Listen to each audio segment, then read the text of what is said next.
Hi everybody, welcome to this year's Spooky Story Spectacular. I have missed all of you so much, and I've missed doing the spooky stories. Spooky Story Tuesdays and Snake Nanigans and Stories are still very close to my heart, and I have had the busiest season of my entire career, but I wanted to put aside time to do an hour with you all with some fun readings and also some never before shared stories that I have recently put together that are accounts of my memories and some of my own personal experiences that I've finally put into writing and words. So I really missed everybody. I've got new digs. If you didn't tune into the last Dragon Goddess Boutique showcase, then you wouldn't have seen that this is our new place. And so this is a cool background. The only thing that is not as fun is that when Oscar runs by and pitter-pats and does his Oscar business, you won't get to see him unless I can snag him. But I do have some other special guests that I'll be snagging in a bit. So let's run down tonight's itinerary. So I'm doing the intro now, as you probably can imagine. I'm going to welcome everybody, set the mood. Then I'm going to roll right into the stories. I'm going to do my current reading and some recommended reading. Start with 3 stories from the Scary Stories to Tell in the Dark series. Cover some favorites and read one new one that I've never read before on a live. Then we'll do a spooky talk question because, of course, we have to do spooky talk, and I'll show you Moonlight, who is very excited to come out and say hello. Then we are going to read from Maryland Ghosts, Where the Party Never Ended, Ghosts of the Old Baraboo Inn, and just a very quick excerpt from the fictional anthology Dark Village that I was published in this fall, the horror anthology. So I'll read a quick excerpt from there, and we'll do another spooky talk question and one more snake. We're going to see Sunshine tonight. Miles and Dewey are taking a break, and of course, if you remember the news that our sweet Pepper has gone to live in a really awesome zoo sanctuary conservancy in Michigan, where formerly he, but it turns out that she's a she, where she can live in peace, free of human contact, because she was not a big fan of us. We were a big fan of her, but she was not a big fan of us, and probably a first-generation domesticated animal, and deserves to have her space and her freedom that we can't give her in a small Chicago apartment. So in any case, I'm excited to reacquaint you with our Sneckums. And then I'm going to read the brand new stories that you haven't heard yet at all, unless I've told you in passing or over a beer, and I doubt either of those things have happened. So I'm really excited to get to that. I am sniffling, as I do in every live, but I will sniffle throughout. So first of all, I'll try to be feminine about it. Cheers. Got my festive cup here with my festive cider. Cheers to you all. Wishing you a happy, cozy, spooky season. Thank you all for supporting my events this year, my ventures with Jonathan, Dragon Goddess Boutique. It's been amazing. We're really grateful. I also am missing 2 people tonight who would always join me for these, and those would be Brenda and Tim. We all remember and love Brenda and Tim, and so I didn't want to let this time pass without mentioning them and how much I miss them, and how the comments would be full already if the both of them were here, and so thinking of them always. So let me tell you about my current spooky season reading. 1, I'm reading Ghost Story by Peter Straub, which is a classic. I saw the movie when I was a kid, which, yeah. The movie's excellent. The book is, as always, quite different than the movie in a lot of ways. Straub, this is like a really great 70s horror where they don't care about conventions like ghost story and storytelling conventions, Straub was like, you know what we're going to have? We're going to have one of everything in this book. And it's really excellent, and I'm almost at the end, trying to pace myself to get through it, but then I'm going to give it to my mom, I think, because I know she loves these good classics. When I'm done with Ghost Story, I'm going to read Fractured Spirits, Hauntings at the Peoria State Hospital, which I picked up from Sylvia Schultz this fall at the Midwest Spirit Fest. Love Sylvia. Big shout out to Sylvia. This is actually the first book of hers that I've gotten. She picked up Where the Party Never Ended, and I have a close connection with Peoria State Hospital, so I'm really looking forward to digging into this. When I'm all done with my spooky bits, I'm gonna do a little bit of my nerd reading. I've already read this, Haiku Mind, 108 Poems to Cultivate Awareness and Open Your Heart. I read this years ago. It was one of my starter books when I was getting into haiku, and I wanted to, it's been on my shelf, and I'm trying to return to some of the books that are on my shelf, so I'm gonna go all in and get back to this and read it from cover to cover. And then the Dark Village book that I'm published in, I'm embarrassed to say I haven't gotten a chance to really leaf through it yet, and I'm looking forward to reading all the other contributor stories. There's some New York Times bestsellers in here and other people that I'm pals with, and I'm really excited to dig into that too. Let me see. What else shall we cover? All right. So, without further ado, let's get into the spookies. Grab your favorite bevy, grab a snack, grab a blanket. I'm going to read to you, okay? So we're going to read from book 1 in biblical fashion. Book 1 of Scary Stories to Tell in the Dark by Alvin Schwartz, everyone's favorite nightmare fuel.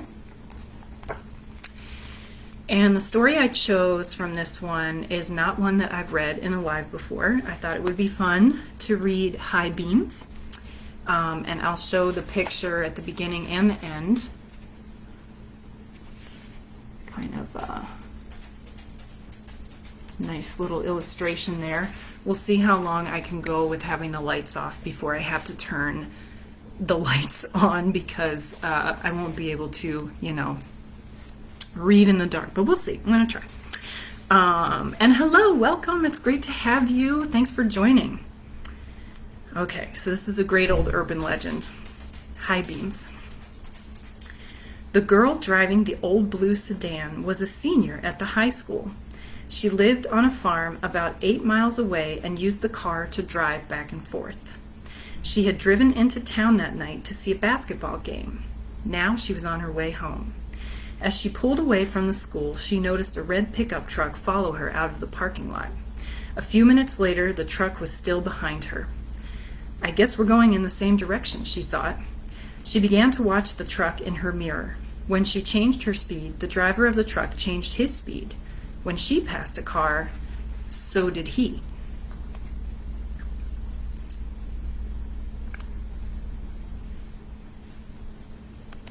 Then he turned on his high beams, flooding her car with light. He left them on for almost a minute. He probably wants to pass me, she thought, but she was becoming uneasy. Usually she drove home over a back road. Not too many people went that way, but when she turned onto that road, so did the truck. I've got to get away from him, she thought, and she began to drive faster. Then he turned his high beams on again. After a minute, he turned them off. Then he turned them on again and off again. She drove even faster, but the truck driver stayed right behind her. Then he turned his high beams on again. Once more her car was ablaze with light. What is he doing, she wondered. What does he want? Then he turned them off again. But a minute later he had them on, and then he left them on. At last she pulled into her driveway, and the truck pulled in right behind her. She jumped from the car and ran to the house. "Call the police," she screamed at her father. Out in the driveway, she could see the driver of the truck. He had a gun in his hand. When the police arrived, they started to arrest him, but he pointed to the girl's car. "You don't want me," he said. "You want him." Crouched behind the driver's seat, there was a man with a knife. As the driver of the truck explained it, the man slipped into the girl's car just before she left the school. He saw it happen, but there was no way he could stop it. He thought about getting the police, but he was afraid to leave her, so he followed her car. Each time the man in the back seat reached up to overpower her, the driver of the truck turned on his high beams. Then the man dropped down, afraid that someone might see him.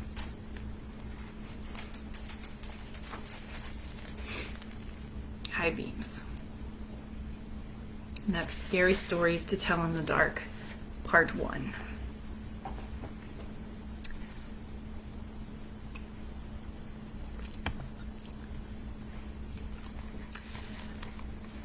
More scary stories to tell in the dark. We're going to read this one right here. The titled story, one of my favorites, called The Drum. Once there were two sisters. Dolores was 7 and Sandra was 5. They lived in a small house in the country with their mother and their baby brother, Arthur. Their father was a seaman and he was away on a long voyage. One day, Dolores and Sandra were running across a field near their house when they met a gypsy girl playing a drum. Her family was camping in the field for a few days. As the girl played, a little mechanical man and woman came out of the drum and danced. Dolores and Sandra had never seen such a drum, and they begged the girl to give it to them. She looked at them and laughed. "I will give it to you," she said, "but only if you are really bad.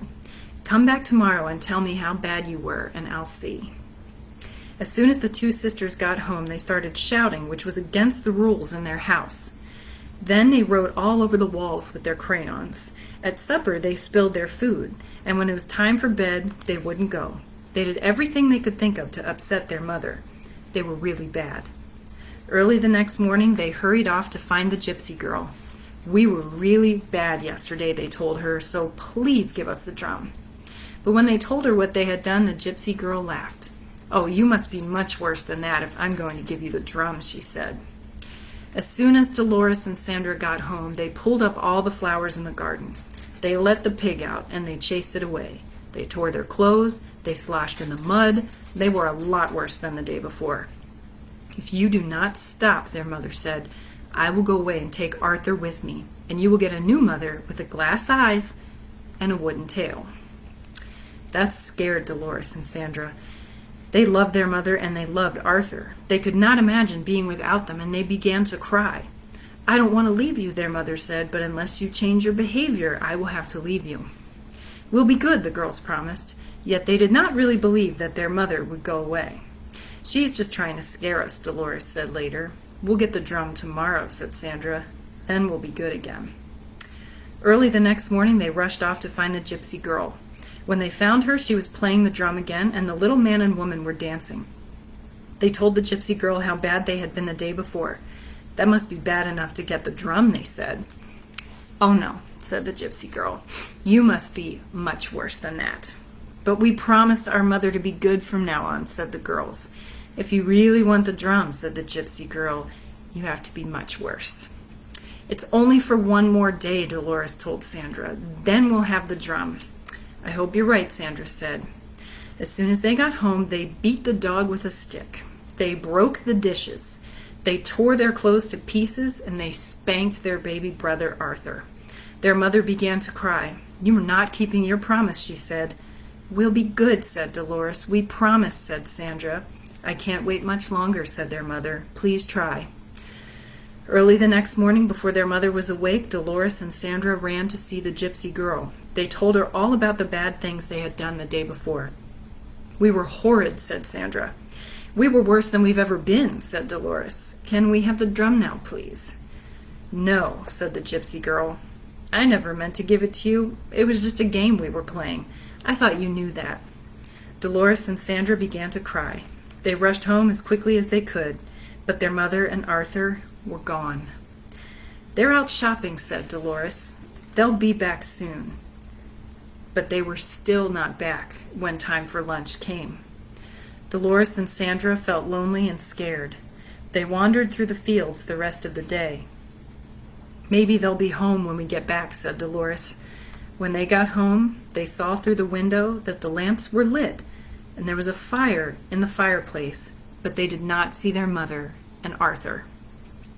Instead, there was their new mother, her glass eyes glistening, her wooden tail thumping on the floor. And then there's this great illustration, and you can see there's these creatures in the trees. I loved and hated this when I was a kid. All right. Cheers again. Let me take you on a little tour of my cup. All right. This is adorable. I decorated it myself for the Crypt 5K at Rose Hill. And this glows in the dark, which is good because I need that light right now. So much light. Okay. So, Scary Stories 3. More tales to chill your bones. More tales indeed. I think you all know which story I'm going to read. I didn't get any requests in my comments. Thanks, guys. But I know that everybody, whenever I read from Scary Stories or whenever Scary Stories comes up, people talk about Harold. So I'm going to read Harold. Let's have a look at this handsome devil. There's Harold and our pro/antagonist there in the background. When it got hot in the valley, Thomas and Alfred drove their cows up to a cool green pasture in the mountains to graze. Usually they stayed there with the cows for 2 months.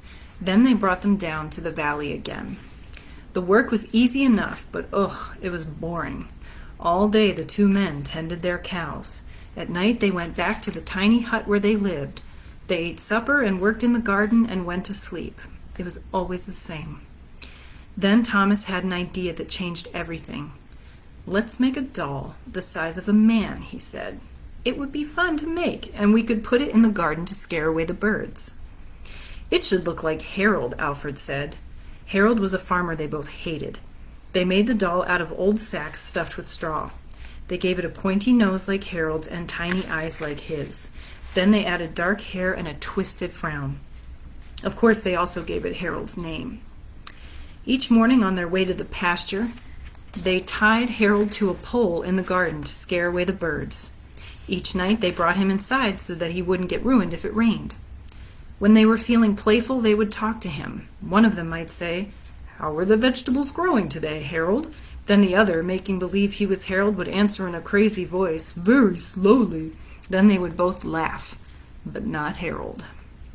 Whenever something went wrong, they took it out on Harold. They would curse at him, even kick him or punch him. Sometimes one of them would take the food they were eating, which they were both sick of, and smear it on the doll's face. "How do you like that stew, Harold?" he would ask. "Well, you better eat it, or else." Then the two men would howl with laughter. One night, after Thomas had wiped Harold's face with food, Harold grunted. "Did you hear that?" Alfred asked. "It was Harold," Thomas said. "I was watching him when it happened.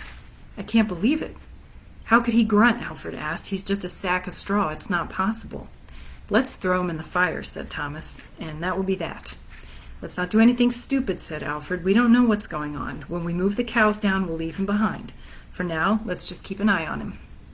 So they left Harold sitting in a corner of the hut. They didn't talk to him or take him outside anymore. Now and then the doll grunted, but that was all. After a few days, they decided there was nothing to be afraid of. Maybe a mouse or some insects had gotten inside Harold and were making those sounds. So Thomas and Alfred went back to their old ways. Each morning they put Harold out in the garden, and each night they brought him back into the hut. When they felt playful, they joked with him. When they felt mean, they treated him as badly as ever. Then one night Alfred noticed something that frightened him. "Harold is growing," he said. "I was thinking the same thing," Thomas said. "Maybe it's just our imagination," Alfred replied. "We've been up here on this mountain for too long." The next morning while they were eating, Harold stood up and walked out of the hut. He climbed up on the roof and trotted back and forth like a horse on its hind legs. All day and all night long he trotted like that. In the morning Harold climbed down and stood in a far corner of the pasture. The men had no idea what he would do next, and they were afraid. They decided to take the cows down into the valley that same day. When they left, Harold was nowhere in sight. They felt as if they had escaped a great danger and began joking and singing. But when they had gone only a mile or two, they realized they had forgotten to bring the milking stools. Neither one wanted to go back for them, but the stools would cost a lot to replace.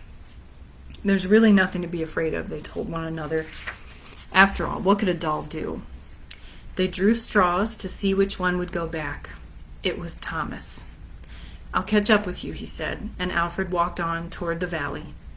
When Alfred came to a rise in the path, he looked back for Thomas. The doll was on the roof of the hut again. As Alfred watched, Harold kneeled and stretched out a bloody skin to dry in the sun. Good old Harold.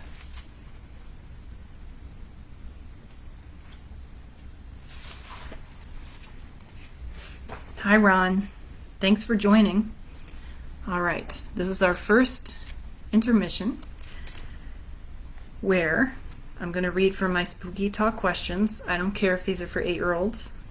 We're going to do it. The tradition of Halloween comes from an ancient Celtic festival known as Samhain, which celebrated the end of the harvest season. People believed on October 31st the line between the living and the dead faded, so masks were worn to fool the spirits.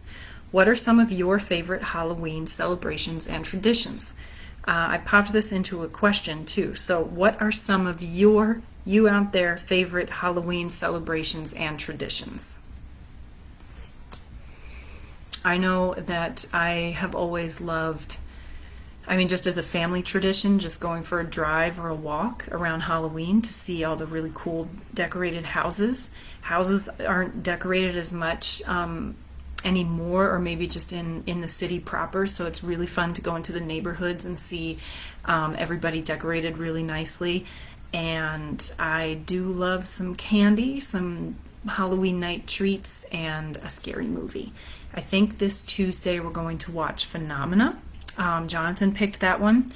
If you are into campy horror and you like just to have a good time while you're watching a spooky movie, Slaughterhouse it was a friggin' masterpiece, okay? Slaughterhouse, as in sloth. Treat yourself, trust me. I can't remember, I think that was on Netflix. We have Hulu, Netflix, and Max. So everything that we watch is available on one of those three. Slaughterhouse might have been on Hulu. Treat yourself, trust me. All right, so let's meet a critter. Wouldn't be spooky if we didn't have a snake in the dark. So those of you who have been with me for a long time are going to recognize this guy from when he was super teeny tiny, and look at how big he is now. Holy cannoli. This is Moonlight, my little cherub who used to fit in the palm of my hand, who's now a grown-ass 5-year-old snake, giving me some kisses. And he is a spotted python. So this was another shocker. When we found out that Pepper was a girl, we found out that Moonlight is a boy, which makes sense because a full-grown spotted python would still be a little bit bigger than this if it was a female. Females are bigger than males. Spotted pythons are some of the smallest pythons in the world, native to Australia. So he's a good size for a male, but a female would be bigger still. So he's looking gorgeous these days, and he's got this nice iridescence, which I think you can see, and he's just a real sweetheart. And since the pandemic, we haven't gotten to take them to as many shows and educational programs because they used to get handled all the time by kiddos of all ages, and so they're getting used to being handled again and just enjoying, if that is a word that you could use to describe their experience of being manhandled by children, but enjoying that. And so this is Moonlight saying hi to all of you. Let me see if I can get his beautiful face real close to you, except he keeps turning toward me. Go to the light. There you go. Whoa, there he goes. Kisses from Moonlight. If you have any questions about the snakes, or about spooky things, or life in general, the meaning of the universe, we can cover those tonight for sure. All right, let me get him back inside his little tiny carrier, which he's gonna outgrow this little thing. This is not his house. This is just his travel carrier. All right, moonlight, everybody. Yay! Okay, so if you want to, please answer the spooky talk question, which is, what are some of your favorite Halloween celebrations and traditions? Well, hello, Mikey. How's it going? It's good to see everybody tonight. Thank you for tuning in. We're going to move on to the next phase of readings, which are going to be things that I have written in my books.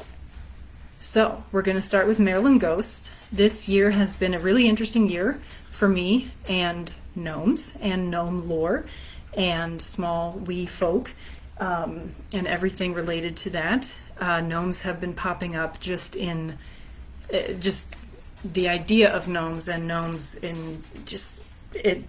Yeah, so if you were familiar with earlier this year in March, I was on the Astonishing Legends junk drawer talking about gnome stories.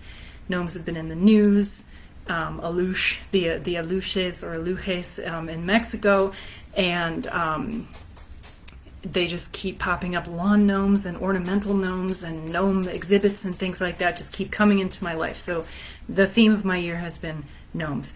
So there's a story about gnomes in Maryland Ghosts because, of course, that's what you expect when you get to a book about Maryland Ghost lore. And courtesy of my Uncle Bernie. And so I thought it would be appropriate to share that with you all. Cheers.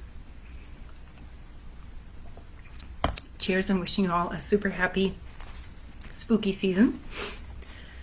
All right, gnomes. Hagerstown.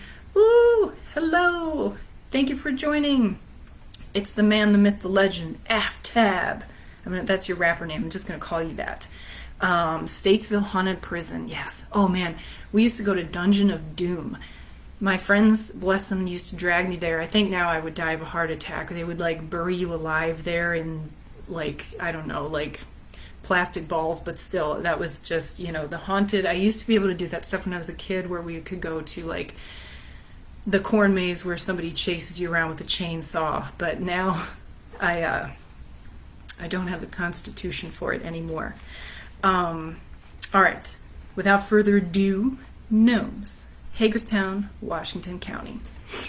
The word gnome conjures up warm and sometimes creepy images of the cheerful porcelain figurines that don red hats and kiss each other in the yards of grandparents everywhere. For those attuned to paganism and other nature-based religions, as well as Western mythologies, gnomes are described as any variety of small non-human spirits that correspond to the element of earth and are closely related to leprechauns, fairies, and elves.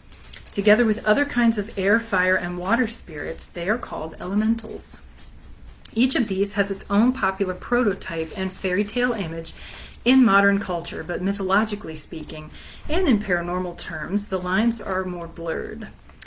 Gnomes haven't always been viewed as cute little people wearing cone-shaped hats. They are historically thought of as shy, underground-dwelling beings that act as protectors of their land and are powerful when provoked. Thus, the modern concept of placing gnome statues in our gardens finds its origins in the nature of these beings as guardians, watching over us and bringing good tidings to our homes and harvests. They do not like to be seen, which would explain why they are so rarely spotted, or I guess used to be. Altogether, the possibility of the existence of gnomes sounds at once very new agey and comical. Yet people have reported seeing them both in their traditional cartoonish glory and simply as small human-like creatures. There's even a theory that gnome and elf sightings are actually falsely documented alien encounters and are more common than we think. Ghosts are easy to categorize as the spirits of people who have died. But what about beings such as gnomes that were never alive and never died and exist in our modern framework of understanding only in fairy tales and as magical symbols? My Uncle Bernie documented 2 sightings of what we might call gnomes. One occurred in Pennsylvania and will be included here only as a special addition to the first one that occurred in Hagerstown. Shocked to find these among the pile of paranormal encounters he and the other contributors sent me, I felt I could make one exception. But I will let him tell the tales. So these are in his own words. Oh, it's cool that you guys know each other. Oh yeah, because we all met at the Midwest Spirit Fest. So hi again, welcome back, and again to Mikey, everybody who's with us, thank you. All right, here we go. I was traveling west on Route 70, heading for Altoona, Pennsylvania, to visit my wife Deborah sometime in the fall of 1996. There are railroad tracks all around Hagerstown, which earned it its nickname, the Hub, from the old coal and lumber days of the late 1800s and early 1900s. As I approached the part of Route 70 west where railroad tracks pass under the highway, I noticed something down in the knoll by the tracks. I slowed down. There was no traffic behind me. There, sitting on the knoll, was a man of childlike proportions. His head and nose were large, his body small, sitting hunched over, resting his forearms and elbows on his knees. He was dressed in childlike clothing with long-toed slippers, tights, a long shirt with a waist belt or rope, and he had a dark blue hat that reminded me of Peter Pan's hat. I could not believe my own eyes and wished I had a camera. His eyes seemed large and brown, yet a bit sunken due to his high cheekbones. His hands seemed unusually long for his size, fingers folded, yet he had large knuckles. I noticed him noticing me as he glanced to his left. Remember, my vehicle was moving very slowly at this point. I tried not to make eye contact with him. I didn't want to disturb him and of course didn't want to wreck my vehicle. But then it happened. Our eyes made contact, and he, the gnome, was gone in a flash, completely vanished. I could not resist. I had to stop and investigate. Upon my arrival at the knoll, I went to the exact spot he had been. I noticed patches of grass were matted down, and a few acorn shells were lying about. I shared my sighting with Deborah when I arrived in Altoona, but as you can imagine, I don't think she believed me. My next experience with such a being happened in 2006 near Sankertown outside of Altoona, Pennsylvania. I was hunting deer on the McNeil farm on Crescent Mountain with a friend. The morning was very cold and we had a light dusting of snow. We had seen some very nice bucks during pre-season scouting using this trail a lot. Around 8 a.m. I could hear something moving down the trail in the woods behind us. I was prepared to see a deer travel in range, but I was quite surprised. What appeared was a gnome, similar in all traits to the gnome I described in the other story. I never took my rifle off safe. I couldn't imagine shooting it. The little person got to within 15 yards of me, and he either saw me or smelled me, I don't know which. In a flash, he ran faster than any human or animal I could have ever seen. I have ever seen. He actually became a blur as he kept on the trail. I looked over at my friend who was staring at me. "Did you hear that?" Mike asked in a low voice. "Did you see anything?" "Yes," I replied. "Not only did I hear it, but I also saw it, and you are not going to believe me when I tell you what it was." Mike had heard the approaching noise and had seen my body language as I had prepared for what may have been a nice buck. He heard the sounds getting louder and faster. Yet he never saw the gnome. Bernard W. Messino. From Maryland Ghosts, Paranormal Encounters in the Free State. By me, Amelia Cotter. All right, how is everybody doing? Cheers again. Now I'm going to read a story. This isn't really a story just as much as it is a fun excerpt from my other book, one of my other books, Where the Party Never Ended, Ghosts of the Old Baraboo Inn. I just thought it would be fun to read this passage where B.C. Farr, the former owner who passed away this year, may he rest in peace, he talked about seeing what looked like a circus performer. And of course, Baraboo is home to Circus City. It was the winter quarters of and the founding town of the Ringling Brothers and Barnum and Bailey Circus. So I could go on and on about how awesome Baraboo is. If you're here in the area, if you're in Chicagoland, wherever you are, excellent road trip. It's right outside the Dells. Beautiful town.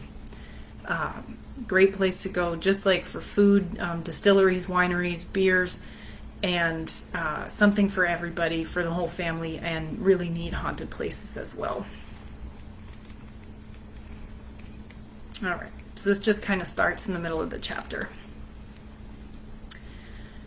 Numerous people have heard a spirit known as the Whistler whistling a happy tune throughout the inn.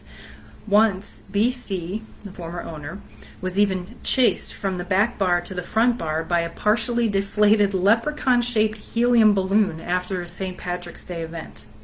The balloon, which had been placed in a hutch and had a weight at the bottom of its string, followed B.C. through the bar and all the way around a pool table before he finally stabbed it with a pen.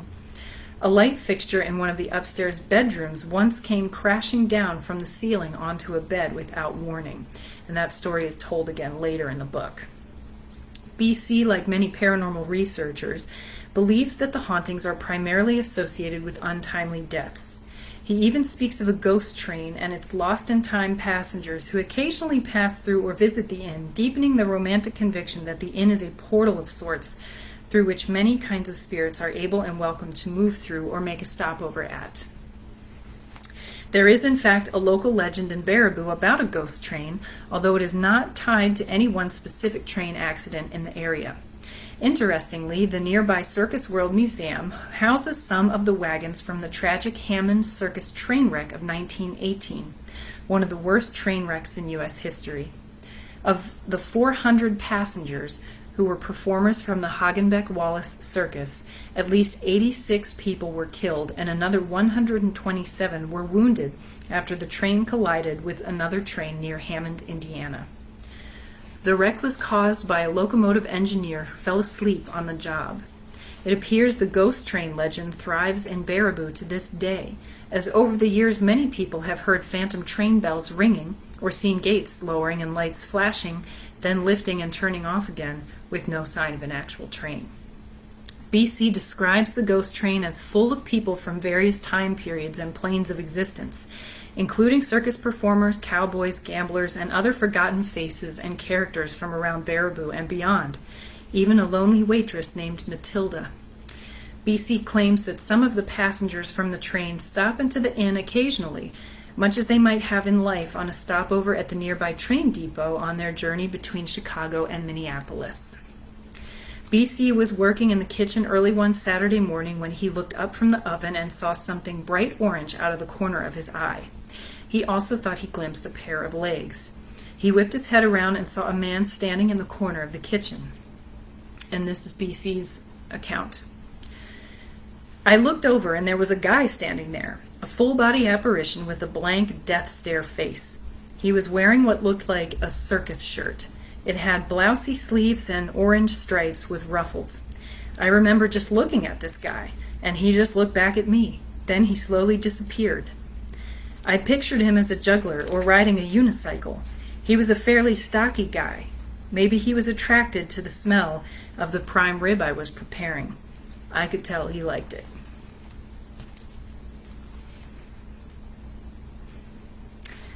I will finish up this other story because this next one is good too. One of BC's most memorable otherworldly experiences at the inn happened one night shortly after closing time. After locking up for the night, BC and his partner at the time headed home. He suddenly became concerned that he hadn't shut all the lights off in the kitchen. So he and his partner turned around and went back. Upon re-entering the building, BC could see that all the lights in the kitchen and elsewhere in the building were off, but he noticed an odd glow in the kitchen, and as he approached the swinging doors to double-check, he saw what appeared to be a swarm of small, bright balls of light orbiting each other near the kitchen ceiling. He quickly reset the alarm and got out of the building as fast as he could. On his way home, he received a call from the Baraboo police informing him that they were en route to the inn because the burglar alarm was going off. BC then turned around again and went back, this time with the police in tow. They discovered that a lamp in the bar had been turned on, but after a thorough search, the police, who themselves seemed spooked, especially by the basement, found no signs of forced entry and concluded that it was a false alarm. Of course, BC and his partner had other ideas about what it might have caused the alarm to go off.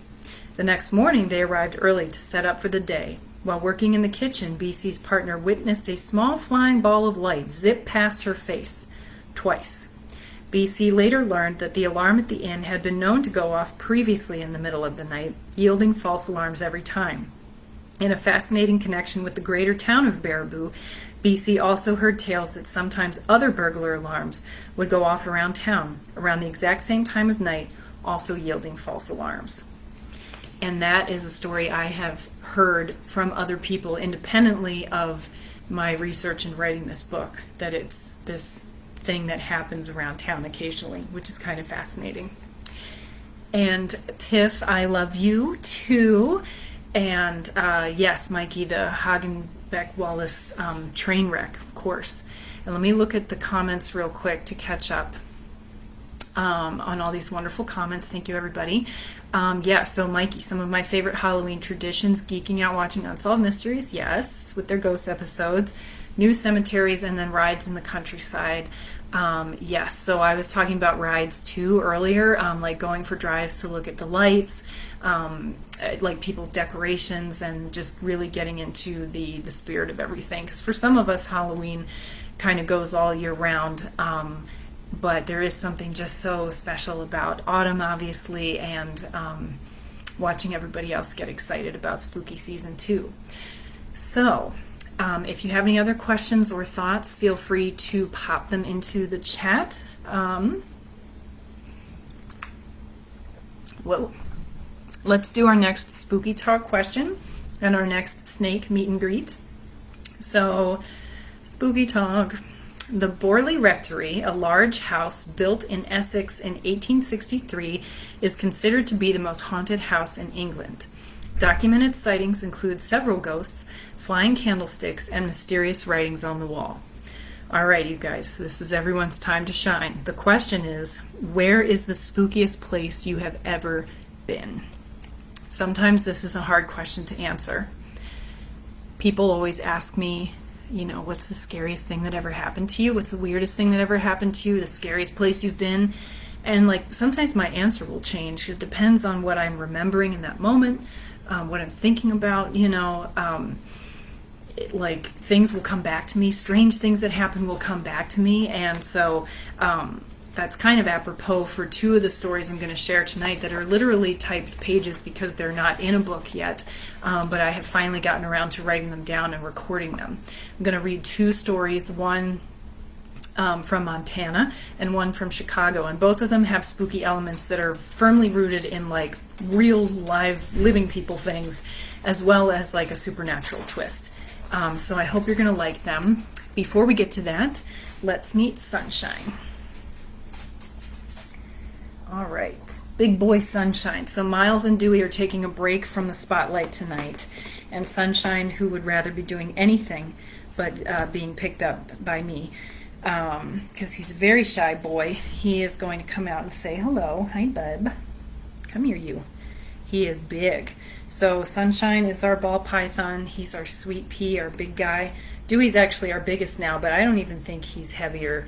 I don't think he's even heavier than Sunshine, who's a very heavy boy.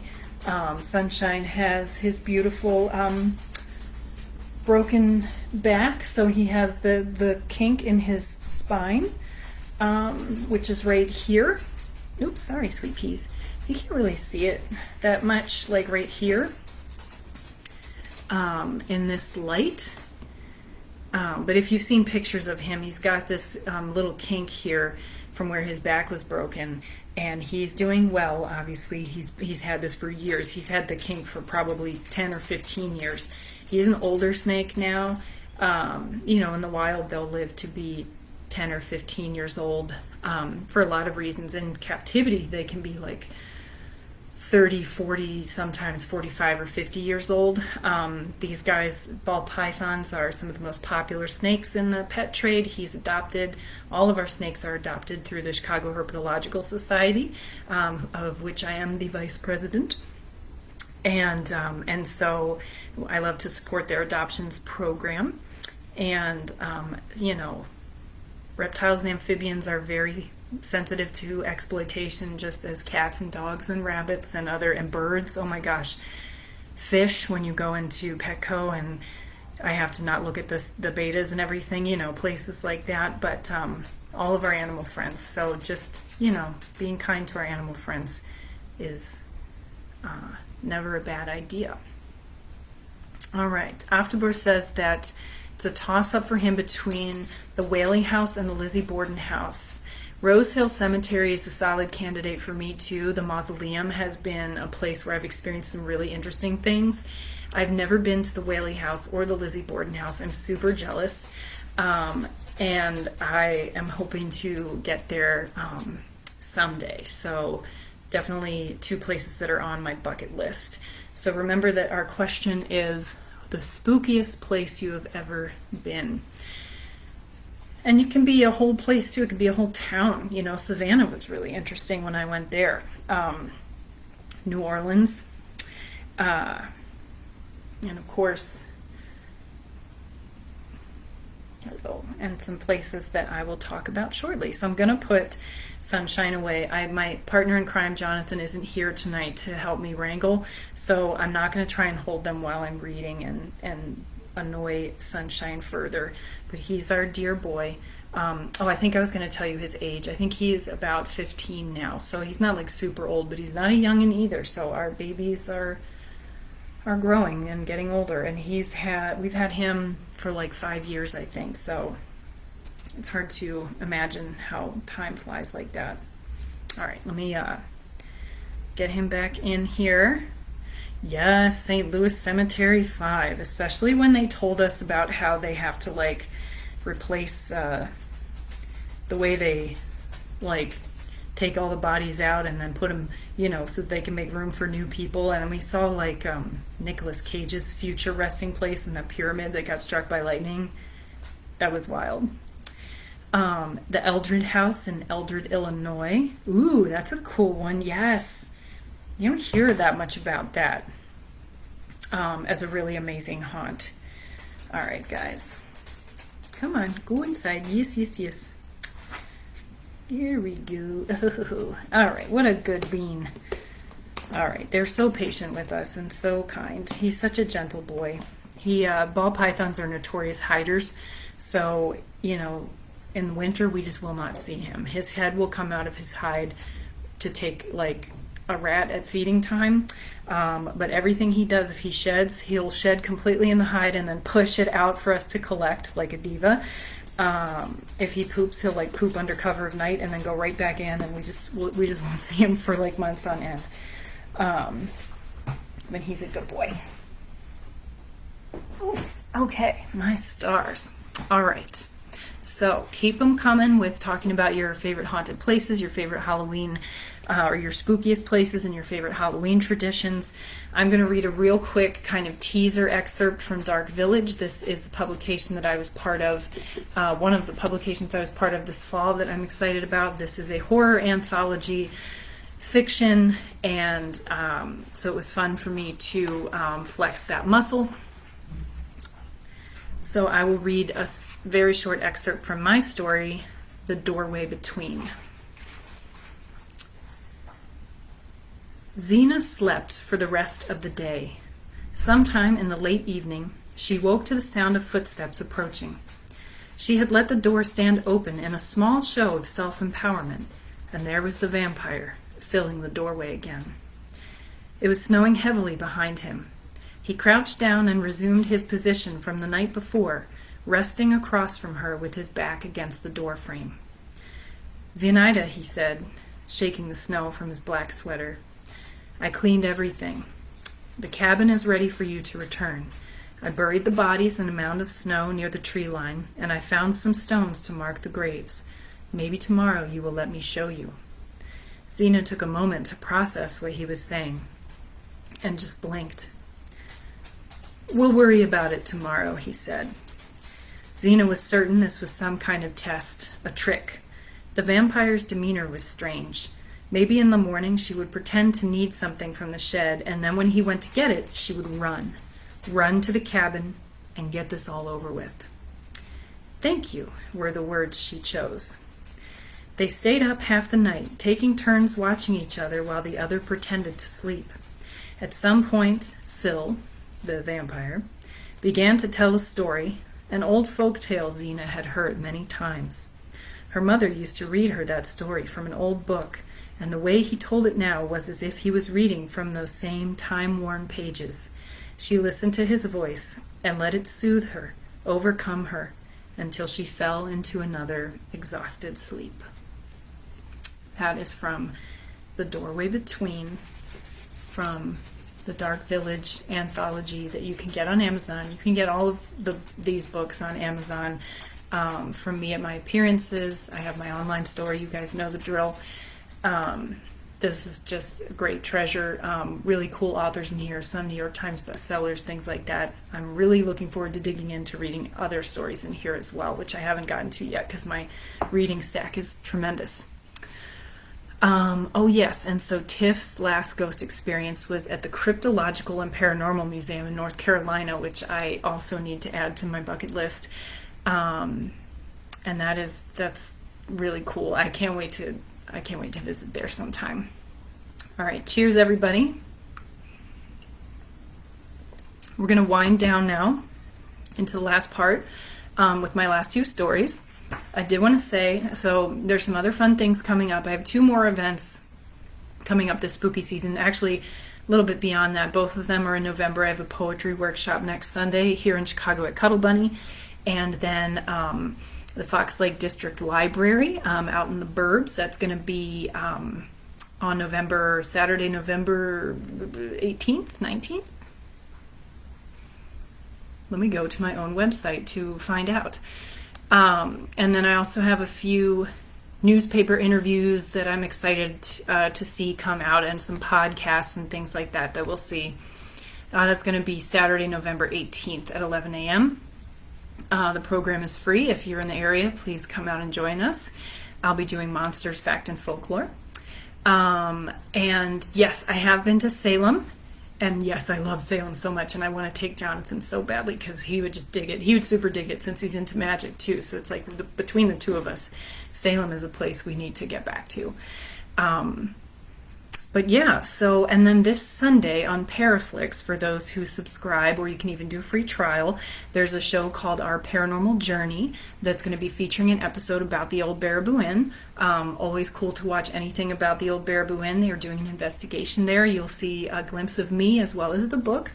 So definitely tune into that as well if you can. That's this Sunday night. It's going to be airing, I think, at 8 p.m. CST on Paraflix. Our Paranormal Journey. Let me also confirm that. Yes, okay. All right. So these 2 stories that I'm bringing to you now are just stories that I needed to get on paper. Upon request, somebody had asked me, we did like a story share, which I thought was really cool. It felt very old-fashioned, very Victorian to me to do like a spooky story share. With my friend Michael Nichols Wisdom, who's here on Facebook, and he's also a haiku poet. He sent me some cool stories and photos, and I sent him these. So I have 2 things I'm going to share. When people say, what is the actual scariest thing that ever happened to me, I really think that this might be it. So I'm going to read it. It's much better if I read it than tell it. Right now it's just called Chicago Story. Alright, so this is a scary story combining a possible supernatural element with a very obviously dangerous non-paranormal situation. This was dire and possibly the scariest thing that's ever happened to me. Whenever I'm interviewed, people always ask me about the scariest thing that's ever happened to me, and I forget to tell this story. The paranormal element is not as strong, but now that I've got it on paper, I'll remember to tell it. It's also an important story about stranger danger, being vigilant, and how things can go from normal to urgent in a second.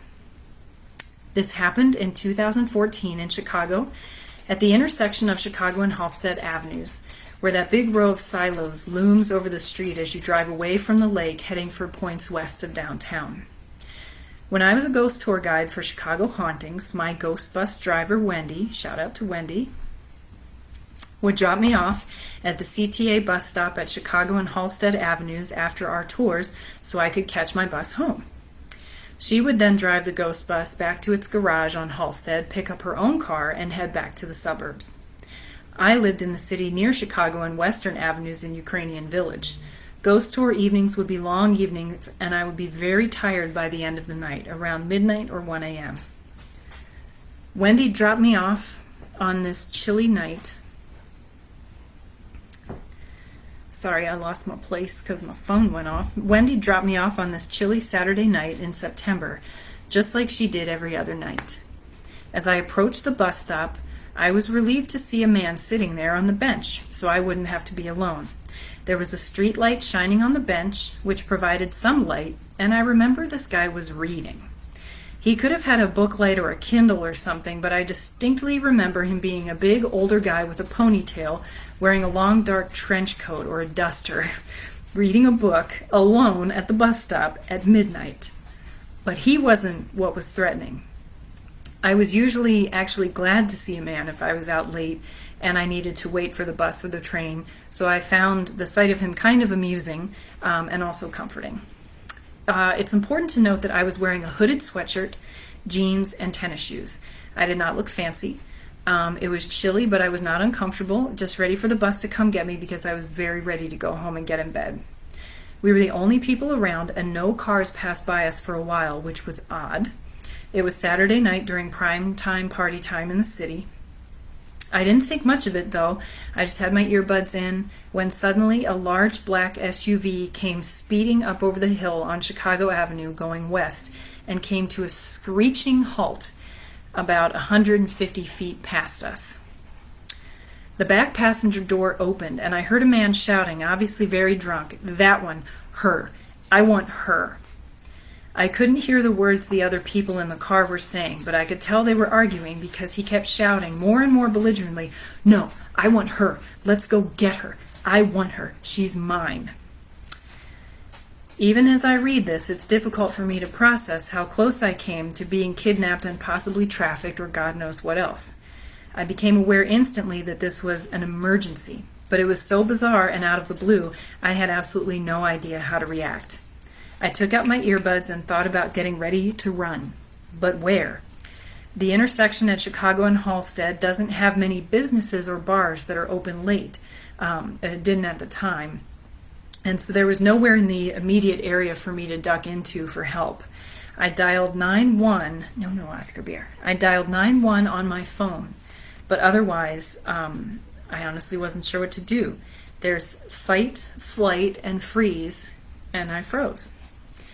The door closed, and it seemed that the argument was continuing inside the SUV for some time. Then it opened again, and I could hear this guy shouting, "No, I want her. Come on, let's get her. Let's go get her. Let's get her."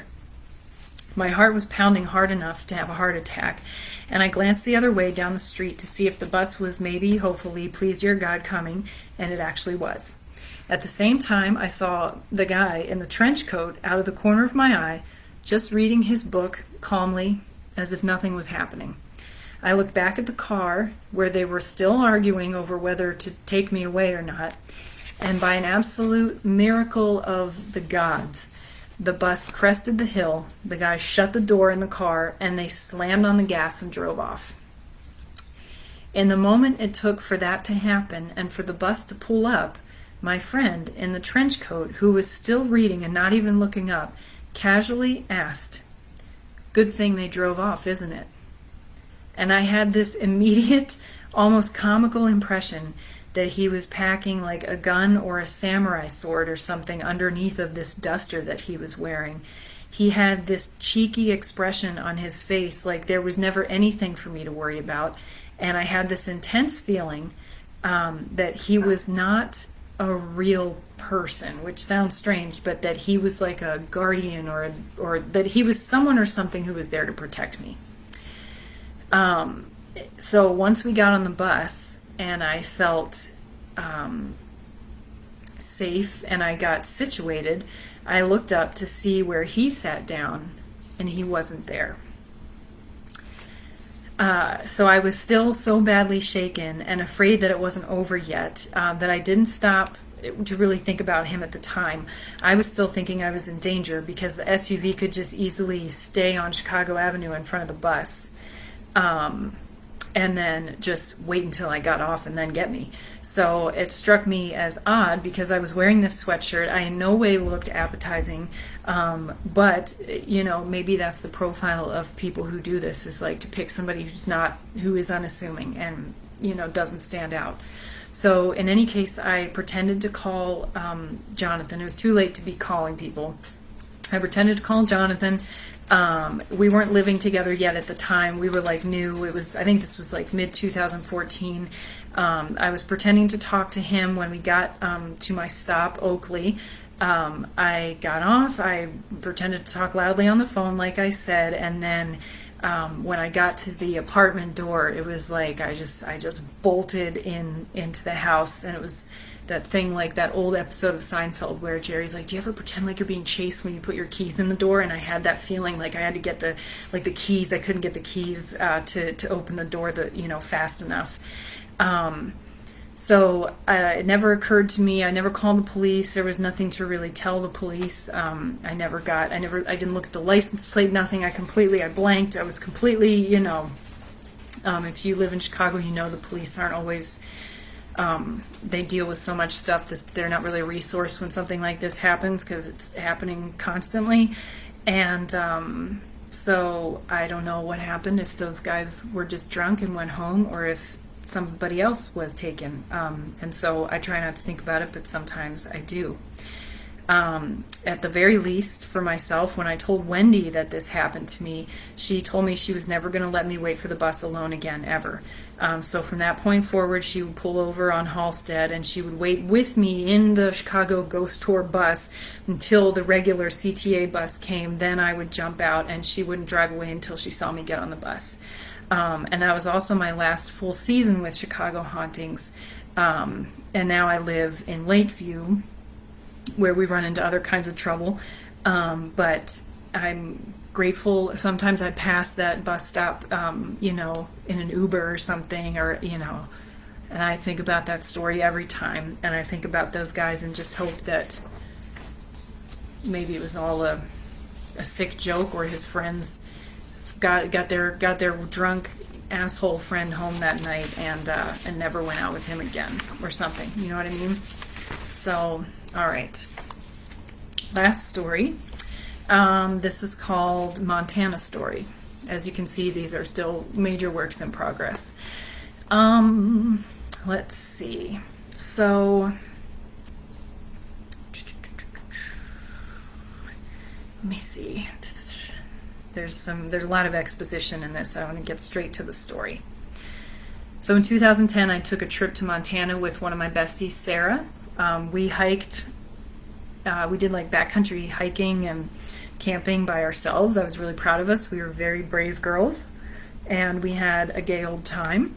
And after we got back from hiking, we turned our cell phones back on because there was no reception or anything up in the mountains, and we had gotten all these phone calls from people that were like, "There's these killers on the loose in Babb, Montana, in St. Mary's, Montana," the place where we were like, that's like the gateway kind of like to Glacier National Park. It was one of the places that we like stopped off at, and when we'd crossed the border into Canada in Waterton Lakes, we got stopped at the Border Patrol because we were driving a green like minivan, which was the same van that these killers were driving, that had escaped from like a prison in Arizona and were going on a killing spree. And they had been seen near where we were, and it was just crazy. We got into all this. We had encounters with like grizzly bears, and it was like this wild trip, like really like wild kind of stuff. And that could be a whole book unto itself. But the crazy thing that happened, we survived all that without a scratch. But the crazy thing that happened was when we got back into town in Great Falls, Montana, and decided that we just wanted to like real quickly, like, oh, we're just going to go visit this ghost town. There's this ghost town that's supposed to be really easy to get to, and if you've been out there, you probably know about this, and have probably seen it with no trouble whatsoever, and we're the only idiots who ever had an issue. But, the day after we got back from our camping trip, we decided we were going to go to Castletown, which is an old abandoned silver mining town. It was super hyped on social media at the time. This was in the glory days when the internet was like angel fire websites with black background and like bright neon green writing. So that was like the extent of the directions were like this, you know, us using real maps and then like these poorly rendered maps on these websites that we printed. And so we needed to drive out onto this 19-mile long service road, right? 19 miles, nothing. We decided we'd take the highway closest to us, cut across the service road, and then get back on the highway on the other side, meeting up with the original highway. So it's friggin' Montana. There's not a ton of roads to choose from. So it sounded like it was going to be easy peasy. Always does, right? So, well, it rained or snowed. This was in August. It rained or snowed throughout the entire morning. And it didn't stick to the ground, but it made everything muddy and kind of gross. The roads were slick. It was very foggy. The clouds were passing in front of the car. It was very neat. At the elevation we were at, it says here, the clouds would periodically pass in front of us on the highway and then later on the service road, and it would envelop the entire car. Beautiful and super cool, but as we set out on our little journey, I started to get a bad feeling. I'm talking about a bad feeling. We had just had all these backcountry adventures up, you know, past Glacier, Waterton Lakes, and the outskirts. We had run into bears. There were 2 killers on the loose. We'd faced our share of real dangers, so I was hesitant to believe that this simple drive we wanted to take was going to be the thing that I was going to have a really bad feeling about. But Sarah felt weird about it too. And we proceeded. So we found the service road in our Rand McNally map and thought it would be a paved or loosely graveled road with good traction. Oh, but no, it turned out it was an incredibly rough path up and down a steep mountainside. There was no one else on the road. We lost cell service immediately. There were herds of cattle along the way, and the bulls would aggressively stomp and like fake charge the van. We passed 2 lodges complete with longhorn bull skulls adorning the gates and the doorways to complete the atmosphere, but they were both dark inside and there were no cars parked anywhere. I made a point to look because I thought in case we needed help. So our minivan was clearly not meant for this road. The tiny pixelated fuzzy photos we saw online also showed the ghost town on a completely flat road. And it was, but just wait. So there were times when all 4 wheels of the van were not on the ground, or that we were in deep mud and almost got stuck, or we were on the edge of a steep drop-off. It was a bad situation, and the weather was worsening. We did not have enough water for an overnight stay, or food, or appropriate clothing, and it took us almost 2 hours to drive just this 14-mile stretch to finally reach this ghost town, which we did. The ghost town was at the Oscar. Hey, good boy. He's very restless. He's a good boy though. Sorry. So the ghost town was at the bottom of the mountain on the other side. We kind of laughed that anyone approaching from the opposite highway would only have this really easy 5-mile flat drive to just drive out to the ghost town and back. And here we were. We took the long winding path up and down this friggin' mountain. But that thought turned out to be a little more than ironic, because as we pulled up to the town, which was it was like 3 houses surrounded by danger, no trespassers and violators will be shot signs, my ominous feelings skyrocketed. So the houses were really close to the road, but there was no way we'd be able to actually reach them. The silver mines were still accessible somewhere as well, and for being a ghost town, it was just a few buildings and a little disappointing. My friend Gretchen later lived in, my bestie, oh my gosh, now I'm floating all over the place, but my other bestie from Connecticut, Sarah and Gretchen are both from Connecticut. My other bestie, Gretchen, had lived in North Dakota for a while, and when I went out to visit her, she lived in Grand Forks. We went to Hamburg, North Dakota, which is one of the most phenomenal ghost towns I've ever seen. Anyway, here we go. Oh my gosh. So we couldn't really reach the houses. There were only 3 of them. They were really cool looking, so we were still thrilled. But it was just not what we thought it was going to be. We were adventurous, but I was not about to cross over into this weird, like, brambly, deserty kind of territory. It was almost getting dark, and so we took some photos and we decided to just leave. We were a little rattled. We felt like we shouldn't be there. It was not a, oh gosh, oh no, there's a no trespassing sign, as if that's ever prevented me from doing anything. It was just this palpable feeling of needing to leave now. So Sarah had been the driver and I was her navigator and her cheerleader for the first part of the journey, and now it was my turn to drive back, which made me especially nervous. She had done a great job. She was shaken up. I was happy to take over, but I'm a city girl. I got rid of my car in 2008, so I was like, here we go. So we sized up the rest of the flat road and thought, okay, it's only 5 miles, right? But the road looked bad. So even though it was flat, or because it was flat, there were these deep, muddy puddles everywhere, and there were places where the road disappeared under entirely, so there's just ambiguously shallow water. We couldn't tell how deep it was. It looked like our soccer mom minivan was not going to be able to make it through that, and we were going to get stuck like instantly. So getting stuck would mean waiting for help, possibly overnight. We had no cell service. The whole place was deserted. We could not walk in the dark. Those cattle herds were enough to rattle you. And the thought of turning back, though, and going all the way back over the mountain also made me feel really, like, almost sick. So I was going to take a big, deep breath. Let's just go these last flat 5 miles. I'll drive around like it's a video game. We'll go around all these potholes. And all of a sudden, a pickup truck appeared out of literally nowhere. This pickup truck came bumping along toward us from that flat section of the road, and it pulled up alongside us, and it was like something out of a Norman Rockwell painting or like a Montana period piece. It was an old white pickup with a man and a woman inside. They had that weathered skin, flannel, and jeans. He had a beard, and she had these long braids. And in the back seat, they had this beautiful, like, iconic-looking black Labrador Retriever. And they were looking at us with this deep concern. And they asked us how we were and if we planned on going down that flat stretch of road. It was interesting how they seemed to know that we hadn't come from that way in the first place, even though they just like materialized. We explained that we had this nightmare because I think our car was also already turned around, like we were gonna head, like as if we had come in the direction of the flat road. But anyway, so we explained what a nightmare we had coming over the mountain, and that we were just gonna drive this flat road out. So the man shook his head at us and was like, "Do not keep going on this road." He said that their pickup barely made it. We were best to turn around and go back the way we came. We explained that we didn't want to do that. We were super freaked out. And they said, yes, but we're going that way too, and we'll just stay behind you and we'll follow you the whole way back.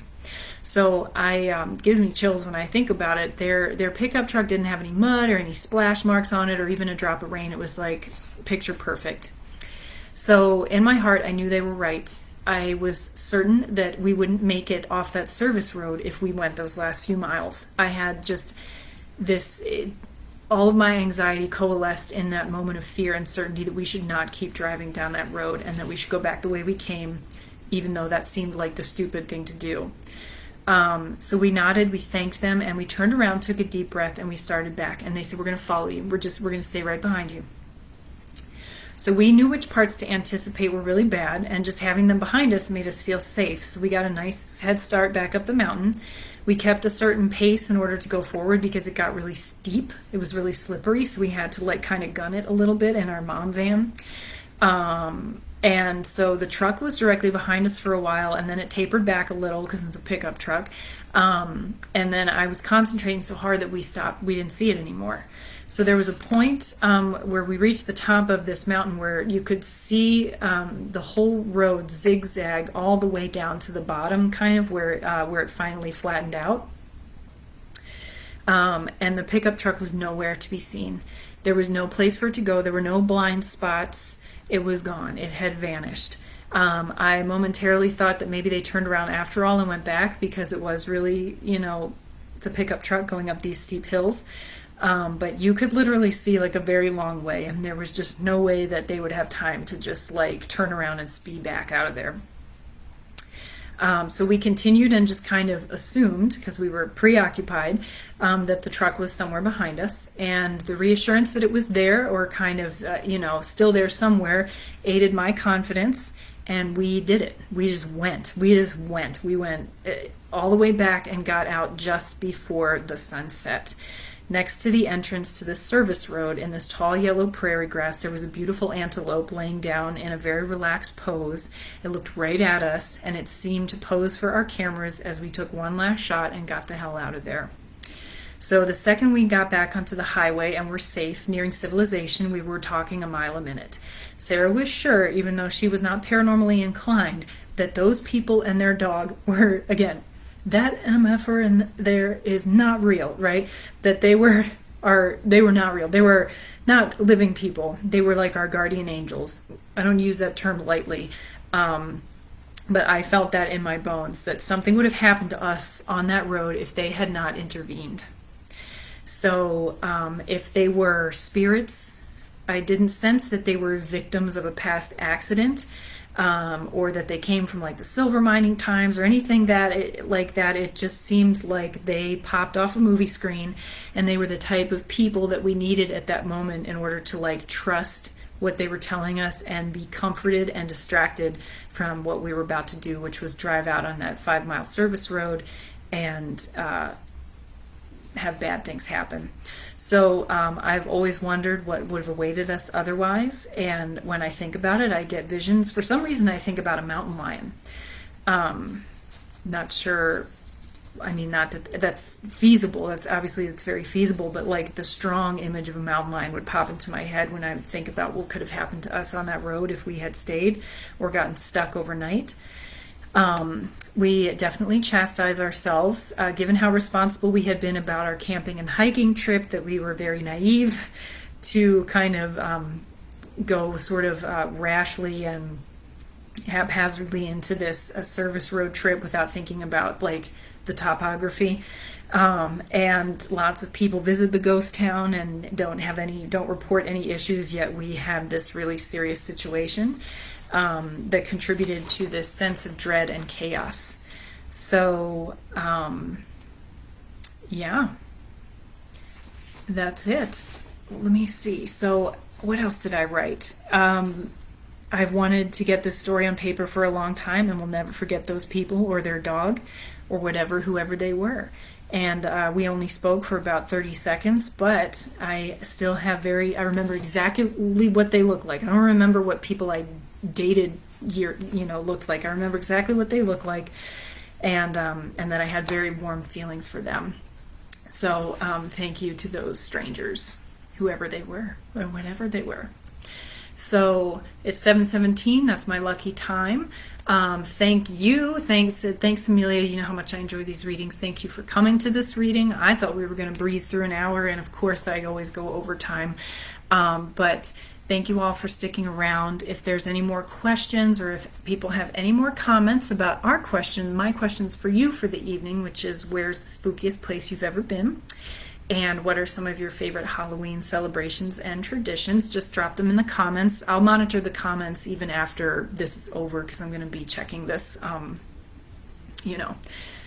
for the next couple of days, and I'll upload it to my exciting YouTube channel. Speaking of YouTube channels, one of the things I want to do next year is more formally get my act together with this type of storytelling stuff, which I know will make some of you really happy. I did the thing back in the pandemic with Spooky Story Tuesdays, Snake Nanigans, but Jonathan and I are kind of going to put something together that we can do more regularly, that's feasible for us with our schedule, and that I can utilize this YouTube channel that I've got that I'm not really doing a whole lot with. And I'm working on, since we've got Amelia's Dragon Goddess Boutique is our fun venture with our magical items, I'm thinking of Amelia's Spooky Story Boutique as, something that I'm playing around with as we move forward, and we just have some fun surprises coming up for all of you into the next year. And then, of course, if you love what you hear and you enjoy my free storytelling programs, feel free to support my virtual tip jar. And of course, I do programs all around Chicago. You can request me for programs as well as private tours. And I do virtual as well if you're not around. I miss all of you. this has been great. Thank you all so much. And yes, Tiff, that night, oh my gosh, the Farnsworth Inn. I've had a lot of interesting experiences at the Farnsworth Inn at Gettysburg, and it's so funny that like I was so amped up for that night, but yet I like I kept like conking out, and you guys were up like, I remember you were up like, with listening to every single sound. But I went back there with my other bestie Gretchen, and we had some really interesting experiences there with footsteps and stuff too. I mean, just really cool stuff. So, shout out to all of you. I love you and miss you. And thank you so much for joining me tonight. I'm going to sign off now, but I will continue to check the comments and check in with all of you. And thank you again so much. Until next time, happy Halloween. Thank you.